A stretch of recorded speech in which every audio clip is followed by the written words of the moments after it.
حضرت سلمان فارسی رضی اللہ تعالیٰ عنہ اس حدیث کے راوی ہیں، اس حدیث کو بیان کرنے والے ہیں۔ سلمان فارسی کون ہے رضی اللہ تعالیٰ عنہ؟ تھوڑا سا مختصر جائزہ لے لے آپ سلمان فارسی کا۔ ایران میں پیدا ہوئے، آتش پرست مجوسی تھے، آگ کی پوجا کرنے والے۔ باپ ان کا بڑا منتظم تھا، محتمم تھا، جو آگ روشن کرتا تھا آتش کدہ کے اندر۔ باپ کے بعد بیٹے کو گدی ملنے والی تھی، لیکن بہرکیف دل کے اندر ایک خلیش تھی سلمان فارسی کے کہ یہ کیا بات ہے کہ خود اپنے ہاتھوں سے اس آگ کو روشن کرو، اس میں ایندھن نہ ڈالو تو بجھ جاتی ہے، لیکن پھر اسی کو ہم ایندھن ڈالتے ہیں، آگ کو روشن کرتے ہیں، اسی کے سامنے ہاتھ جوڑ کے کھڑے ہو جاتے ہیں۔ یہ کون سا خدا ہے؟ یہ کیسا خدا ہے؟ اپنے ہاتھوں سے ہم کرتے ہیں، پھر اسی کو اپنا سب کچھ مشکل کشا، حاجت روا سب کچھ سمجھتے ہیں، یہ کیسے ہو سکتا ہے؟ لہٰذا اللہ تبارک و تعالیٰ نے دل کے اندر ان کے ایک روشنی پیدا کی، توحید کی، اللہ کو تلاش کرنے کی۔ باپ نے کہا کہ بیٹے آج میں کھیت کی طرف نہیں جا سکتا، تم چلے جاؤ۔ سلمان فارسی کھیت کی طرف نکلتے ہیں، نکلتے نکلتے گئے تو دور ان کو ایک گرجا گھر نظر آیا، وہاں گئے، پادری سے ملاقات ہوئی، بات چیت ہوئی، تو ان کو پتہ چلا کہ یہ صحیح لگ رہا ہے، یہی دین صحیح ہے۔ اور اس وقت چونکہ اسلام ابھی نہیں آیا تھا، اسی لیے اس وقت کا عیسائی مذہب جو ہے وہی صحیح تھا، وہی توحید والا دین تھا، وہی حق تھا، عیسائیت قبول کر لیا۔ اب وہاں سے جب باپ کو پتہ چلا کہ بیٹے نے عیسائیت قبول کر لیا ہے سلمان فارسی نے، تو قید کر دیا، زنجیروں کے اندر بیڑیوں میں جکڑ دیا، کمرے میں بند کر دیا۔ لیکن ایک وقت کے بعد جو ہے یہ کسی طرح وہاں سے نکلنے میں کامیاب ہو گئے، بھاگنے میں کامیاب ہو گئے، ملک شام کی طرف آ گئے۔ شام کے اندر حضرت ابراہیم علیہ السلام عراق میں پیدا ہوئے تھے، لیکن جب نمرود سے اور باپ سے مخالفت ہوئی تو پھر جو ہے وہ چھوڑ کر کے شام میں آ گئے تھے۔ سلمان فارسی بھی ملک شام کے اندر آ گئے کسی قافلے کے ساتھ، پھر یہاں سے ترکی کی طرف گئے۔ پھر جو ہے ان کو ایک پادری سے ملاقات ہوئی، ایک فادر سے، ایک پریسٹ سے، کئی لوگوں سے ملتے رہے اور توحید کی تعلیمات حاصل کرتے رہے، اللہ سے روشناس ہوتے رہے، پہچان ہوتی رہی اللہ تبارک و تعالیٰ کی۔ ایک جو ان کا بڑا پادری تھا، جو ان کا استاد سمجھیے سلمان فارسی کا، اس نے بلایا، اس کی موت کا وقت قریب آیا تو سلمان فارسی نے کہا کہ آپ تو جا رہے ہیں، لیکن میرے دل کے اندر ابھی جو پیاس ہے وہ بجھی نہیں، کیا کروں میں بتائیے؟ تو بہرکیف اس پریسٹ نے، اس فادر نے کہا کہ دیکھو میں تو جا رہا ہوں، لیکن یہ وقت جو ہے آخری نبی کے ظہور کا زمانہ قریب ہے، زمانہ آ چکا ہے، لہذا اگر تمہیں اپنی پیاس بجھانی ہے تو تم جنوب کی طرف نکل جاؤ، جہاں کھجوروں کے باغات ہوں گے، اور اس کھجوروں کے باغات کے علاقے کے اندر آخری نبی اللہ کا ظہور ہوگا، تم اس کے پاس جاؤ، وہاں تمہاری پیاس بجھ جائے۔ سلمان فارسی وہاں سے نکلتے ہیں، قبیلہ بنو کلب ایک قبیلہ ہے عرب کا، وہ قافلہ آ رہا تھا، آپ کو قافلے کے ساتھ ہو لیے، وہ حجاز کی طرف قافلہ جا رہا تھا۔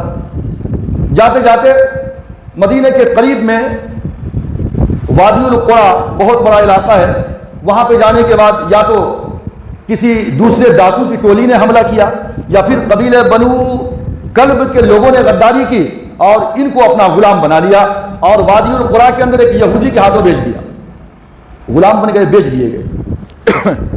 اب اس کے بعد وادی القرا کے اندر یثرب مدینے سے ایک دوسرا یہودی آیا، سلمان فارسی کو دیکھا تو اس نے کہا بھائی میں غلام خریدنا چاہتا ہوں، لہذا وادی القرا کے یہودی نے سلمان فارسی کو اس مدینہ کے یہودی کے ہاتھوں بیچ دیا۔ اب حضرت سلمان فارسی مدینے کے اندر آ گئے، مدینے میں رہنے لگے۔ ایک دن اچانک درخت پہ چڑھے ہوئے تھے، کچھ کام کر رہے تھے، کسی نے آواز لگائی کہ ایک شخص مکے سے آیا ہے اور قبا کے اندر اس بات کا اعلان کر رہا ہے کہ وہ اللہ کا نبی ہے، وہ آخری نبی ہے۔ اور سلمان فارسی نے کہا پھر سے کہو، کیا کہا تم نے؟ اس نے پھر ریپیٹ کیا، وہ فوراً جیسے بھاگنا چاہا تو مالک نے اس کو ایک تھپڑ رسید کیا یا غصہ کیا، بولے کہ تم کو کیا لینا ہے، خاموش رہو۔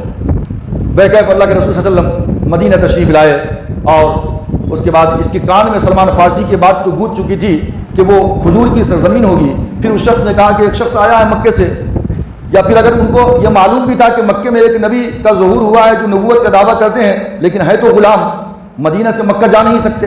اب اللہ کے رسول مدینے میں تشریف لائے، گویا کہ سلمان فارسی پیاسے ہیں، کنویں کی تلاش میں ہے، کنواں خود چل کے آ گیا ہے مدینے کے، اللہ کے رسول کے پاس حاضر ہوئے۔ ایک دن اپنے جو ہے مالک سے کہا کہ کچھ کھجوریں دیجیے. کھجور لے کر کے اللہ کے رسول کی خدمت میں حاضر ہوئے سلمان فارسی. بولے یہ کیا ہے؟ بولے سرکار کھجور ہے. کیسی کھجور؟ صدقے کی ہے.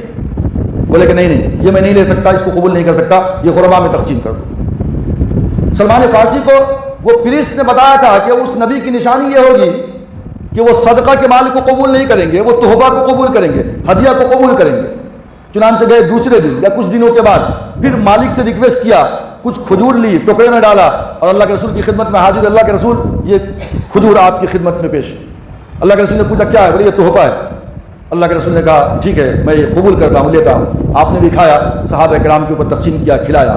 اب جو ہے سلمان فارسی وہیں پہ جو ہے قدموں میں گرے، اسلام قبول کر لیا.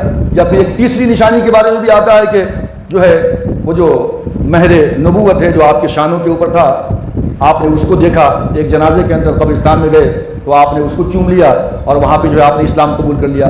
تو بھائی یہ سلمان فارسی رضی اللہ تعالیٰ عنہ نے اس طریقے سے جو ہے مدینہ کے اندر اسلام قبول کیا. اور جب جو ہے غزوہ خندق کے موقع سے انصار اور مہاجرین کے درمیان بحث و مباحثہ ہو رہا تھا کہ بھئی یہ انصار کا گروپ ہے، یہ مہاجرین کا، سلمان مہاجر میں سے ہے یا انصار میں سے؟ مہاجر کہہ رہے تھے یہ مجھ میں سے ہے، انصار کہہ رہے تھے یہ مجھ سے ہے.